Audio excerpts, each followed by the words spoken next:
Back to another episode of the Self-Development with Tactics podcast. After about 4 hours of sleep and maybe even 3 hours of sleep and a lot of puking, I am here now. It is 12:40, so quite 1 p.m. Let's say it's 1 p.m.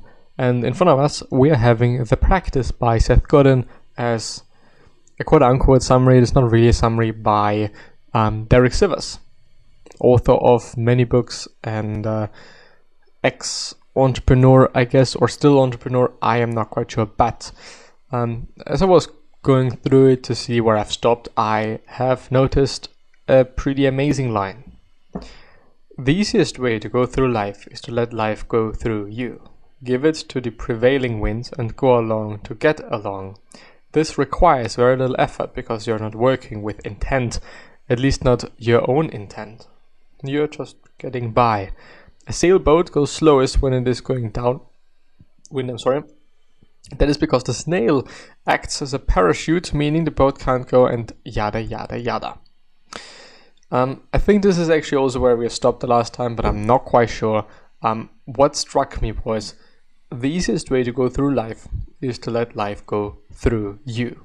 Just, going along with it. Whatever is happening, saying yes to it and moving along. And it might actually sound bad to some people. It might not sound as something good to some people, but I don't really think it is that bad. I mean, if this is the life that you want to live, if you just want to have a good life, an easy one, do that, I guess. We make a difference in the world when we seek to make a difference. Problems have solutions, and that is what makes them problems. A problem without a solution isn't a problem, it is simply a situation.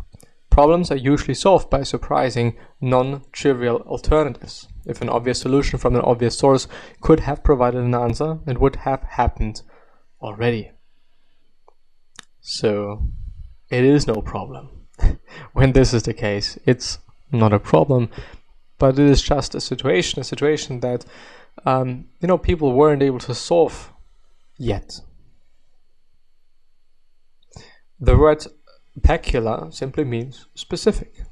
If you spend all day hitting the ball back, you'll never end up serving. Responding or reacting to incoming asks becomes the narration of your days. If becomes a habit, a way to hide out, you may end up cutting ties with the very people you set out to serve. And if your no becomes too seductive, you can get comfortable there instead, never actually shipping your work, because shipping your work means that you'll need to, re-enter the world with a yes. Shipping one's work is difficult, especially when it is something you've been working on for quite some time. It is tremendously easy if it is a daily project. You're doing it every single day and you are pushing it out, and that is quite it. But I assume when it is a book or when it is something you've been working on for quite some time, you actually also want it to perform really good, and you also want it to be presented really good. You want it to see the light of the day as good in a shape as you possibly can, and this is completely understandable, and it just makes sense, But if this is always going to be the case, probably not, I'd say. Sometimes it will happen, sometimes it does happen, but sometimes it also doesn't happen. To a drowning man, everyone else is a stepping stone. The more important the project we take on, the more difficult it is to find certainty that our work will succeed before we begin. Yes. If it is really important, we just do. And, I would argue we don't even care that much about them. If we succeed, because it is just not that important to us. And this baggage that we're giving ourselves, this heart of a time that we're giving ourselves, might just be what we shouldn't be doing. Any idea withheld is an idea taken away. It's selfish to hold back when there is a chance you have something to offer. Talent is something we are born with. It is our DNA, a magical alignment of gifts. But skill is earned. It's learned and practiced and hard won. It's insulating. It's insulting to call a professional talented. She is skilled. Skill is rarer than talent. Skill is earned. I do want to underline, it's insulting to call a professional talented. She is skilled, or she's skilled. He didn't say he is skilled.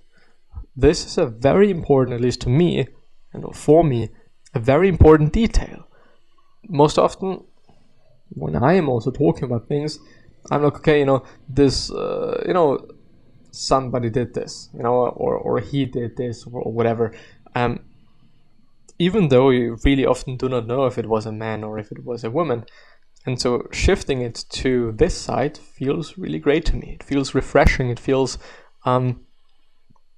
it's, I see it pretty clearly, It's something one sees, The market pushes creators to give away their work. Too often we come to believe that giving it away, removing money from the interaction, is the most generous thing we can do. But that is not the case. Money supports our commitment to the practice. Money permits us to turn professional, to focus our energy and our time on the work, and solely on this work, creating more impact and more connection and not less. Money is how our society signifies enrollment. The person who has paid for your scarce time and scarce output is more likely to value it, to share it, and to take it seriously. Money is a story that we tell ourselves, and businesses also can use to tell. Period. Going from town to town and working with easy gigs was wasting their effort and hiding their art. What they needed to do was stay in one town, earn fans, play again, earn fans, move to a better venue, and do it again. As you can see, with this book, we are going through many ways and many insights also into creative work, what to do as a creative, and I think in general, Seth Godin often has good ideas and thought-provoking paragraphs also in his blog, Seth's blog, around work and around so many things, also on his podcast Akimbo, which is really great. It's just interesting and a really interesting, thoughtful and smart person, I'd say. But yeah, with that being said, I'm hopefully going to see you next time, so bye bye.